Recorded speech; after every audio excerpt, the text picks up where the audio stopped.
আসসালামু আলাইকুম viewers, welcome to my new channel Muktaj kitchen corner. নতুন একটি রেসিপি নিয়ে আবারও চলে আসলাম আপনাদের সামনে।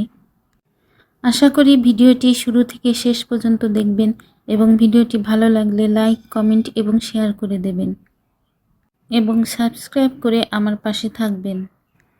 আজ আমি আপনাদের সাথে খুব সহজে কিভাবে রামেন রান্না করবেন তার একটি সহজ রেসিপি শেয়ার করতে যাচ্ছি। এর জন্য আমি একটি কড়াইয়ে সামান্য একটু ঘি দিয়ে কিছু পরিমাণ টুকরা মাংস দিয়ে সামান্য একটু ভেজে নিচ্ছি। মাংসটা দিয়ে আমি ততক্ষণ পর্যন্ত ভেজে নেব যতক্ষণ না এর থেকে কাঁচা গন্ধটা চলে যায়।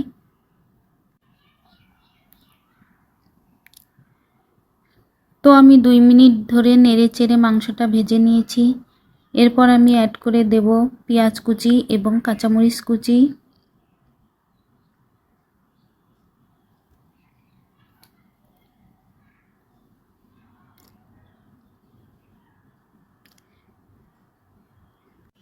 এখন আমি মাংসটা পেঁয়াজ মরিচের সাথে সামান্য একটু ভেজে নেব।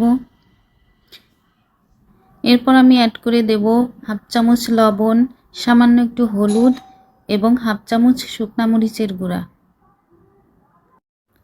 মশলাগুলো দিয়ে আমি মাংসটাকে নেড়েচেড়ে কিছুক্ষণ মিশিয়ে নেব।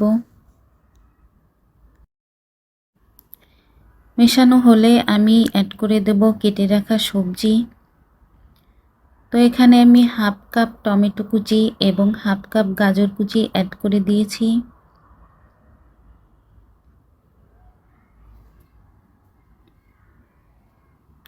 সবজিগুলো দিয়ে আমি আরও কিছুক্ষণ নেড়েচেড়ে ভালো করে মিশিয়ে নেব।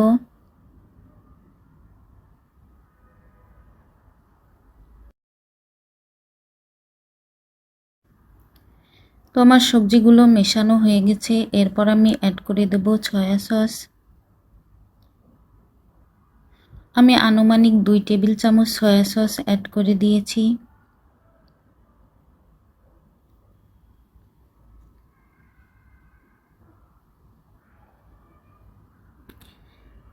এরপর আমি অ্যাড করে দিয়েছি টমেটো সস। টমেটো সসটা একটু বেশি পরিমাণে দিতে হবে। টমেটো সস বেশি পরিমাণে দিলে রামেনটার টেস্টটা অনেক গুণ বেড়ে যাবে। তো সব কিছু দিয়ে আমি নেড়েচেড়ে ভালো করে আরও কিছুক্ষণ রান্না করে নিচ্ছি।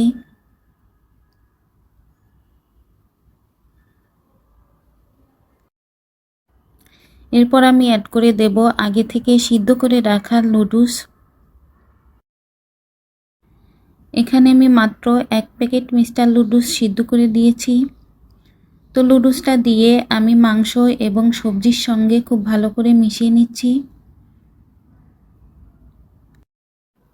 এ পর্যন্ত যারা আমার ভিডিওটি দেখছেন তাদের সবার প্রতি অনুরোধ রইল চ্যানেলটি সাবস্ক্রাইব করে রাখবেন। আমি নেড়েচেড়ে কিছুক্ষণ রান্না করে নিয়েছি। এরপর আমি অ্যাড করে দিয়েছি নুডলসের সাথে থাকা প্যাকেট মশলা।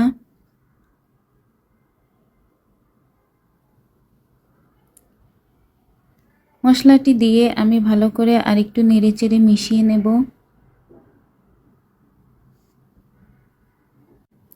মেশানো হয়ে গেলে অ্যাড করে দেব পানি।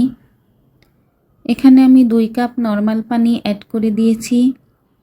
পানিটা আপনারা আপনাদের ইচ্ছে অনুযায়ী নিতে পারবেন।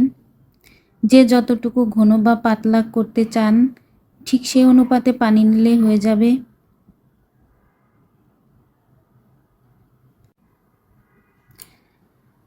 আমার যতটুকু পানি প্রয়োজন আমি দিয়ে দিয়েছি। এখন আমি এটাকে কিছুক্ষণ রান্না করে নেব। এখন আমি অ্যাড করে দিয়েছি একটি ডিম। তো ডিমটা আমি ভেঙে এর মধ্যে ছেড়ে দিয়েছি। অপেক্ষা করব ডিমটি সিদ্ধ হয়ে যাওয়া পর্যন্ত। তো আমি কিছুক্ষণ রান্না করে ডিমটি সিদ্ধ করে নিয়েছি। এই পর্যায়ে রামেনের ঘনত্বটা বাড়িয়ে নেওয়ার জন্য 1 চামচ কর্নফ্লাওয়ার পানিতে গুলিয়ে অ্যাড করে দিতে পারবেন।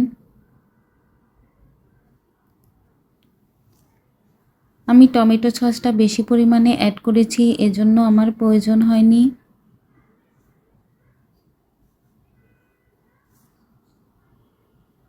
আমি যেমন ঘনত্বটা চেয়েছি ঠিক তেমনই করে নিয়েছি।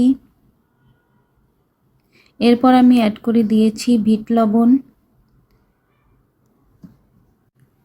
বিট লবণ দিলে র্যামেনের টেস্টটা অনেক গুণ বেড়ে যাবে।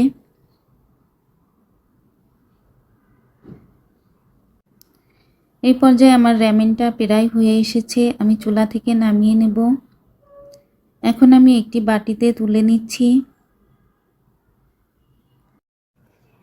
এই পর্যায়ে কাছ থেকে দেখিয়ে দিচ্ছি র্যামেনটা কেমন হয়েছে।